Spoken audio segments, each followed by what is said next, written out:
Imagina só, você é tão absurdamente bom no que faz que o povo começa a cochichar pelos cantos, dizendo que você fez um acordo com o diabo.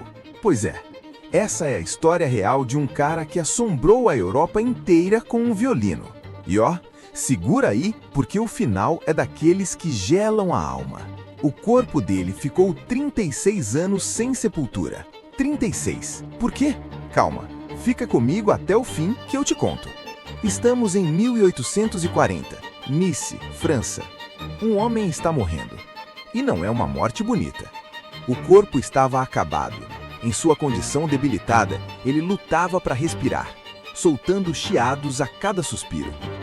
Do lado de fora, a Igreja Católica aguarda. Mas não é para rezar, é para garantir uma coisa só. Esse homem não vai tocar o chão sagrado. O nome dele? Niccolò Paganini, o maior violinista que já pisou neste planeta.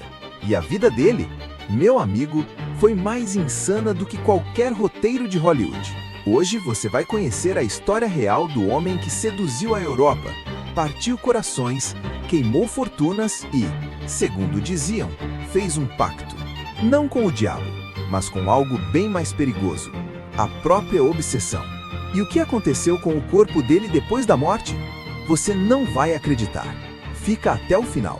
27 de outubro de 1782. Gênova, Itália.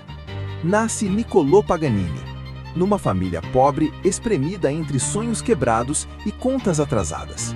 O pai, Antônio, era um comerciante fracassado e obcecado por uma única ideia fixa: transformar o filho numa máquina de dinheiro. Aos 5 anos, Paganini é jogado na mandolina. Aos 7, no violino. E aí começa o inferno. Antônio não era pai, era carcereiro. De 12 a 15 horas diárias de prática. Errava uma nota? Apanhava. Pedia comida? Pancada. Queria brincar? Mais horas de estudo. Teve dias em que o menino foi trancado num quarto escuro, sem comida, até tocar tudo perfeitamente. Esquece a história fofa de prodígio. Isso aqui é uma infância roubada à força. Só que o corpo de Paganini escondia um segredo estranho, quase sobrenatural. Ele tinha uma condição genética rara, provavelmente a síndrome de Ehlers-Danlos. Dedos longos demais, flexíveis demais, quase elásticos. Dobravam onde não deveriam dobrar. Um corpo que parecia desafiar a anatomia. Mistura isso com anos de tortura musical. Pronto, nascia o violinista mais técnico da história. Aos 13 anos, já não existia professor na Itália capaz de ensiná-lo. Aos 18, ele finalmente escapa do pai. E aí, meu amigo, a represa estoura. Imagina alguém que passou a infância inteira preso. Agora, coloca dinheiro no bolso, fama no nome e mulheres aos pés. O resultado? Um mergulho sem freio. Paganini vira refém do jogo. Mas não era joguinho de boteco, não. Era roleta russa financeira. Fortunas inteiras numa noite só. Em 1800, rola a história lendária. Ele perde tudo: violino, dinheiro, a roupa do corpo. Um empresário francês empresta um violino para ele tocar no dia seguinte. Paganini sobe ao palco e simplesmente aniquila a realidade. No fim, o empresário diz: "Esse violino é seu. Eu não mereço tocá-lo depois do que você fez." Era um Guarneri del Gesso, de 1743. Paganini o batizou de Il Cannone, o canhão. Hoje vale milhões. Mas o jogo não era o único vício. Paganini era um furacão emocional. Mulheres casadas da alta sociedade, condessas, princesas, cantoras de ópera. Dizem que ele teve mais de 200 amantes.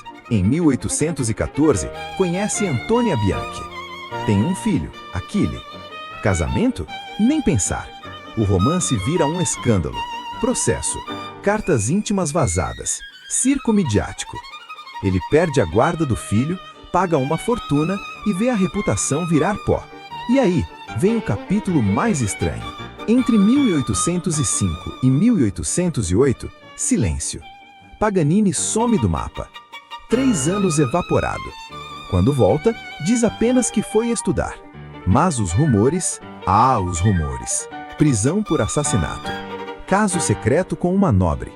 internação psiquiátrica. Ele nunca confirmou nada, e nem precisava. O mistério fazia parte do espetáculo. Nos palcos, Paganini não entrava, ele aparecia. Sempre de preto, magro, pálido, cabelo longo, um olhar que atravessava. O público prendia a respiração. Ele cortava 2 ou 3 cordas do violino ao vivo e continuava tocando. As mãos viravam um borrão. Ele imitava trovões, animais, risadas, choros. Mulheres desmaiavam, homens choravam. E a igreja? A igreja disse: isso não é humano, é coisa do diabo. Os boatos corriam soltos. Pacto demoníaco, uma figura sombria guiando o arco, a alma vendida. E o mais macabro de todos? Que ele teria usado tripas humanas como cordas de violino. E o Paganini sorria. Ele nunca negou nada. Sabia que a lenda vendia mais que a verdade. Mas toda chama, cedo ou tarde, consome quem a alimenta. Sífilis, tuberculose, mercúrio como remédio, o corpo foi se desfazendo. Dentes caíram, câncer na laringe. O homem que fazia o violino cantar ficou mudo.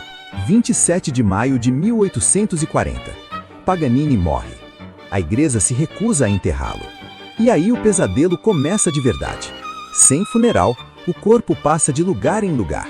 Porões, sótãos e até armazéns de azeite. 36 anos assim. A mãe dele morreu implorando por um enterro digno para o filho. Nunca conseguiu ver.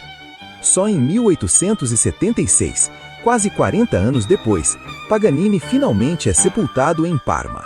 Então, qual é a verdade? Paganini não vendeu a alma para o diabo. Ele vendeu a infância para o violino. Foi quebrado pelo pai, sugado pela fama, devorado pelos vícios e abandonado pela igreja. Mas deixou algo que ninguém conseguiu enterrar: a arte. Seus 24 caprichos ainda assustam músicos até hoje. Inspiraram Liszt, Brahms, Rachmaninoff.